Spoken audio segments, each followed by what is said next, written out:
My name is Liam, and I'm a 35-year-old tech consultant from a city I won't name. I'm going to tell you the story of how my family's betrayal taught me the true cost of loyalty and the freedom of breaking chains. I poured my soul into a dream, drop by drop, year by year, until it was the only thing keeping me upright.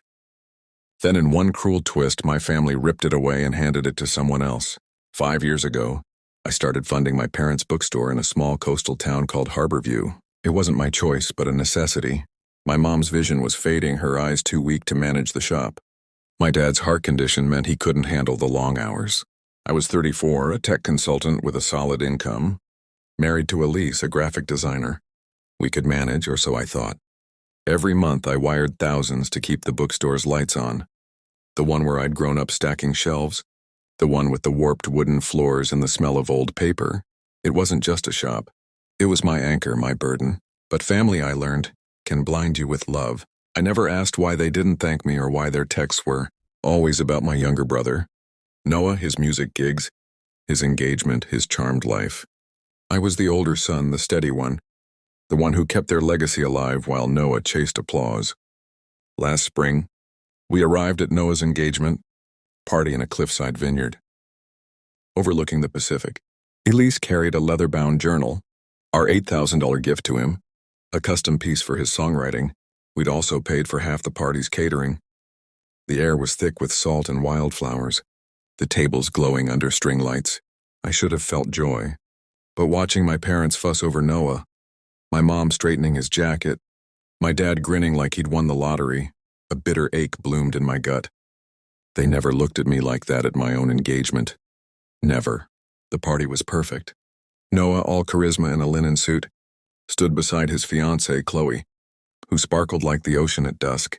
I sat between Elise and my mom, forcing a grin, trying to silence the voice whispering, "They love him more." The toast began, a friend, Chloe's sister, and finally, my parents took the stage. My dad's voice was warm, almost holy. "We're here to celebrate our son, Noah, our greatest pride." My mom's eyes shone as she added, "He's brought music to our lives, a melody we'll never forget." I clapped, nodded, and told myself I was overthinking it. They love me too, right? But then my dad reached into his coat and pulled out a set of keys. "Noah, Chloe," he said, holding them up, his smile splitting his face. "We're giving you something to build your future. We're giving you the bookstore." The crowd roared with cheers and gasps. Elise's hand tightened on mine. My breath stopped. The bookstore. My bookstore. The one I'd kept alive for 5 years, draining my savings to pay its loans. They were giving it to Noah. And Noah, he wasn't surprised. He was beaming, hugging Chloe, his eyes bright with gratitude. He knew. I wanted to shout and demand answers, but I sat there frozen, my smile a mask as my heart fractured. Elise whispered, "Liam, are you okay?" I choked out, "Fine," but I was sinking, drowning in the betrayal of being written out of their story. An hour later, I couldn't stand it. I found Elise by the dessert table. "We need to go," I said. She nodded, reading my face. We mumbled excuses about a work deadline and a migraine and slipped into the night. In the car, my tears came hot and unstoppable. "I've been saving that bookstore for 5 years. Elise, they didn't even tell me. And no one knew." Elise's voice was steel. "That's not just wrong. It's vicious." The drive back was a storm of memories. Every time my parents chose Noah over me. My master's degree graduation, when they sent a text while throwing Noah a party for his band's first gig. My 25th birthday when they missed my dinner for Noah's open mic. The endless times they raved about his music, his spark, his everything. While my sacrifices were invisible. A month later, my mom texted, casual as ever, "Liam, we're hosting a family brunch at the bookstore. Noah and Chloe are back from their trip, come by." I wanted to ignore it, to block her number, but a stubborn hope flickered. Maybe they'd apologize, explain, make it right. So Elise and I went. The bookstore, Noah's bookstore now, felt alien. The bell above the door didn't chime the same. My mom hugged me like nothing had happened. Noah was rearranging shelves, already reshaping the place I'd saved. Brunch was agony. Noah and Chloe gushed about their Bali getaway while I stirred cold coffee, my stomach twisting. Then my dad cleared his throat. "Liam, we need to talk. We gave the bookstore to Noah and Chloe to start their life. They need room. So we're moving into your beach cottage."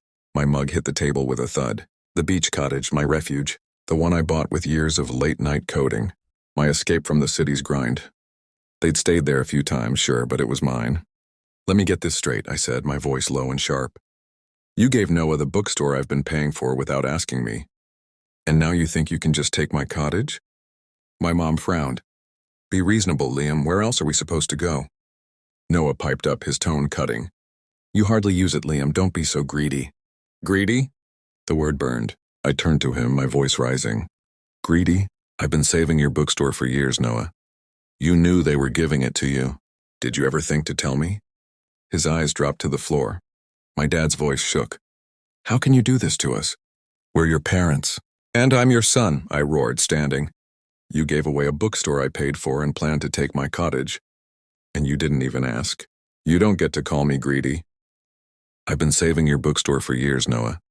You knew they were giving it to you. Did you ever think to tell me? His eyes dropped to the floor. My dad's voice shook. How can you do this to us? We're your parents. And I'm your son, I roared, standing. You gave away a bookstore I paid for and planned to take my cottage.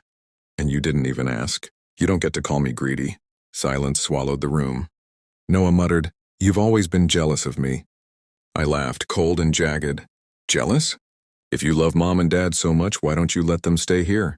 This place has an apartment upstairs. Plenty of space. He said nothing. I grabbed my jacket.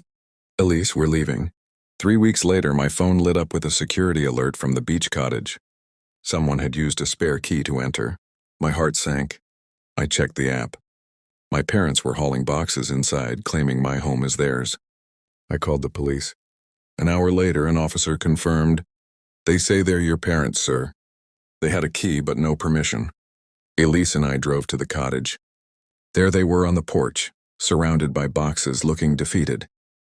My mom sobbed, How could you do this to us? My dad shouted, This is your fault. I stared at them, my voice steady. My fault? You gave away a bookstore I paid for. You tried to take my cottage after I said no, and now you're trespassing. What did you think would happen? I didn't press charges, but I let the police take them to the station for a few hours. A reality check. I paid for a storage unit for their things and sent the details to Noah. Let him handle it. A week later, my mom posted online calling me the son who abandoned them. Comments flooded in, cruel, heartless, and ungrateful. I broke. I posted my truth. The bookstore loans, the engagement gift, the cottage, the trespassing. The response was a tidal wave of support from cousins, colleagues, and even strangers. Noah turned my mom and dad away when they tried to stay at the bookstore. They're in a cramped motel now, scraping by. Part of me feels a pang of sadness for my parents, but another part feels unshackled. For the first time, I'm choosing myself. I listed the cottage for rent. It's not about the money. It's about moving on. If you've ever had to cut ties with the people you love, you know the weight of it. But sometimes saying no is the only way to say yes to yourself.